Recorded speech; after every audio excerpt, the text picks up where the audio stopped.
Assalamualaikum warahmatullahi wabarakatuh. Perkenalkan, nama saya Dimas Wahyubowo dari kelas A1 dengan NPM 207052635. Sebelumnya, di sini saya akan menjelaskan tentang Sistem Manajemen K3 atau SMK3 yang saya dapat di semester 3 dalam satu semester ini. Yang pertama, sistem manajemen yang wajib diterapkan pada industri. Sistem manajemen atau manajemen sistem adalah suatu kerangka proses dan prosedur yang digunakan untuk memastikan apakah suatu perusahaan atau organisasi dapat memenuhi standar dan menjalankan tugasnya untuk mencapai tujuan organisasi. Yang kedua, apa itu SMK3 atau apa itu sistem manajemen K3? Menurut PP nomor 50 tahun 2012, sistem manajemen K3 adalah bagian dari sistem manajemen perusahaan secara keseluruhan dalam rangka pengendalian risiko yang berkaitan dengan kegiatan kerja guna terciptanya tempat kerja yang aman, efisien, dan produktif. Dan yang ketiga, dasar hukum penerapan sistem manajemen K3. Penerapan sistem manajemen K3 di Indonesia diatur melalui serangkaian undang-undang atau turunannya. Sistem manajemen K3 wajib diterapkan kepada seluruh perusahaan di Indonesia, baik itu besar maupun kecil. Dasar hukum penerapan sistem manajemen K3 di Indonesia antara lain: yang pertama, Undang-Undang Nomor 1 Tahun 1970 tentang Keselamatan Kerja. Yang kedua, Undang-Undang Nomor 13 Tahun 2003 tentang Ketenagakerjaan. Yang ketiga, Undang-Undang Nomor 02 Tahun 2017 tentang Jasa Konstruksi. Yang keempat, Peraturan Pemerintah Nomor 50 Tahun 2012 tentang Sistem Manajemen Keselamatan dan Kesehatan Kerja. Yang kelima, Peraturan Menteri Ketenagakerjaan Nomor 26 Tahun 2014 tentang penyelenggaraan penilaian penerapan Sistem Manajemen Keselamatan dan Kesehatan Kerja. Yang keenam, Peraturan Menteri Pekerjaan Umum Nomor 05 Tahun 2014 tentang pendoman Sistem Manajemen Keselamatan dan Kesehatan Kerja atau yang disingkat dengan SMK3. Konstruksi bidang pekerjaan umum. Yang ketujuh, Peraturan Menteri Kesehatan Nomor 66 Tahun 2016 tentang Keselamatan dan Kesehatan Kerja Rumah Sakit.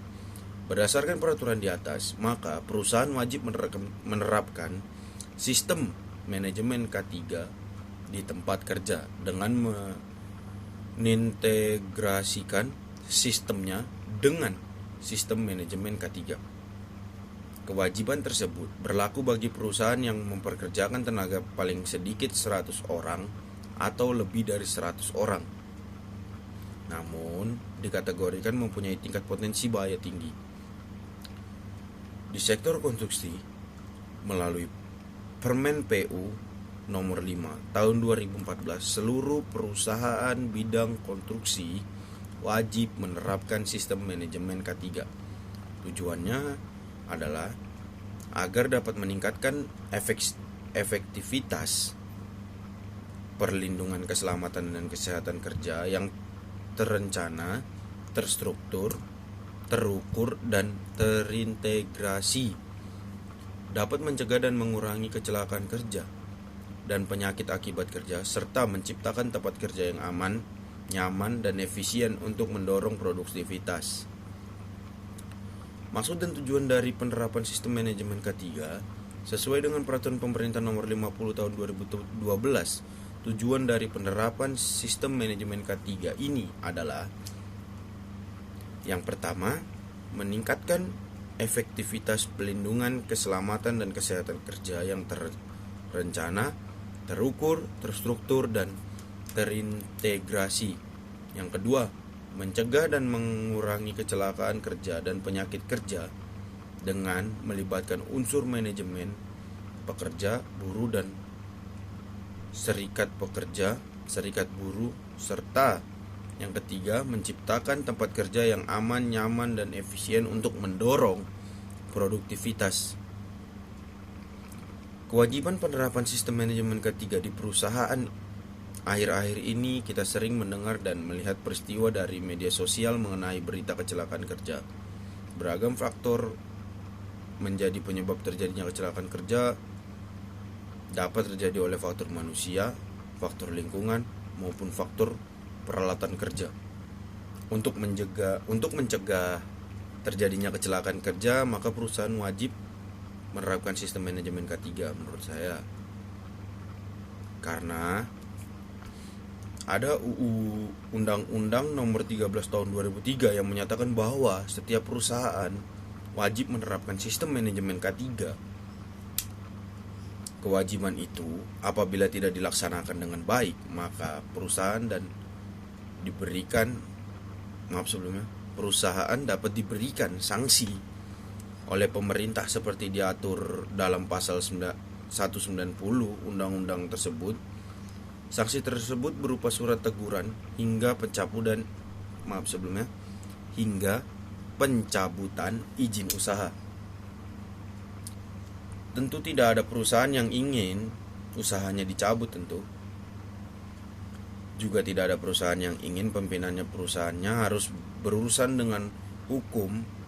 Untuk itu, mau tidak mau perusahaan harus berkomitmen untuk menerapkan atau menjalankan sistem manajemen K3. Yang kelima, tingkat penerapan sistem manajemen K3 di tempat kerja atau perusahaan. Peraturan Pemerintah Nomor 50 Tahun 2012 menjelaskan bahwa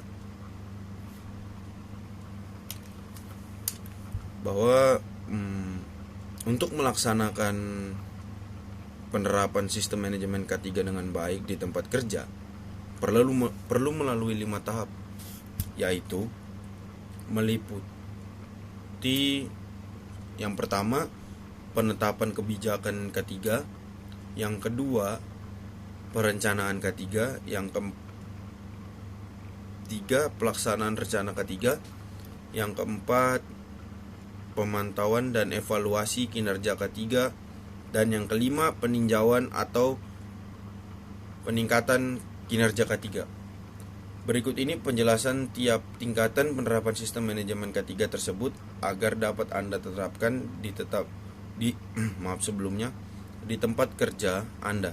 Yang pertama, penetapan kebijakan K3. Perusahaan dalam menetapkan kebijakan K3 perlu menyusun terlebih dahulu tinjauan atau kondisi K3 di tempat kerja. Seiring dengan proses tinjauan awal konstruksi K3, proses konsultasi antara pengurus dan wakil pekerja juga perlu dilakukan sebelum menetapkan kebijakan tersebut. Yang kedua, ada perencanaan K3, yaitu pada tahapan ini perusahaan diminta melakukan perencanaan yang matang dalam penerapan K3-nya. Penyusunan rencana K3-nya yang dilakukan oleh perusahaan harus didasari pada 4 hal, yang itu hasil penilaian awal, identifikasi potensi bahaya, penilaian dan pengendalian risiko. Yang ketiga ada peraturan undang-undang dan persyaratan lainnya. Yang keempat ada sumber daya yang dimiliki. Yang selanjutnya pelaksanaan rencanaan K3. Pada tahapan ini perusahaan diminta untuk mengimplementasikan perencanaan K3 yang telah disusun sebelumnya. Pelaksanaan rencana K3 ini harus dilaksanakan oleh perusahaan dengan menyediakan sumber manusia yang berkompeten dan mempunyai kualifikasi serta menyediakan prasarana dan sarana yang memadai. Dalam pelaksanaan rencana K3 ini paling sedikit meliputi 8 poin kegiatan penting. Yang pertama ada tindakan pengendalian, yang kedua ada perancangan dan rekayasa, yang ketiga ada prosedur dan instruksi kerja. Yang keempat ada penyerahan sebagian pelaksanaan pekerjaan. Yang kelima ada pembelian atau pengadaan barang dan jasa. Yang keenam ada produk akhir. Yang ketujuh ada upaya menghadapi keadaan darurat, kecelakaan dan bencana industri. Yang terakhir rencana dan pemulihan keadaan darurat. Yang keempat, pemantauan dan evaluasi kerja itu sangat penting dalam sistem manajemen K3. pada tahapan ini perusahaan harus memantau dan melakukan evaluasi kinerja K3. Pemantauan dan evaluasi kinerja K3 ini meliputi 2 tahap, yaitu yang pertama, pemeriksaan, penguji, dan pengukuran. Yang kedua, audit internal sistem manajemen K3. Yang kelima, peninjauan dan peningkatan kinerja sistem manajemen K3 untuk menjamin kesesuaian dan keefektivitasan yang berkesinambungan guna mencapai tujuan sistem manajemen K3. Perusahaan atau pengurus perusahaan tempat kerja harus melakukan tinjauan ulang terhadap penerapan sistem manajemen K3 secara berkala dan secara rinci. Jadi untuk perusahaan yang telah menerapkan sistem manajemen K3 itu menurut saya sudah cukup baik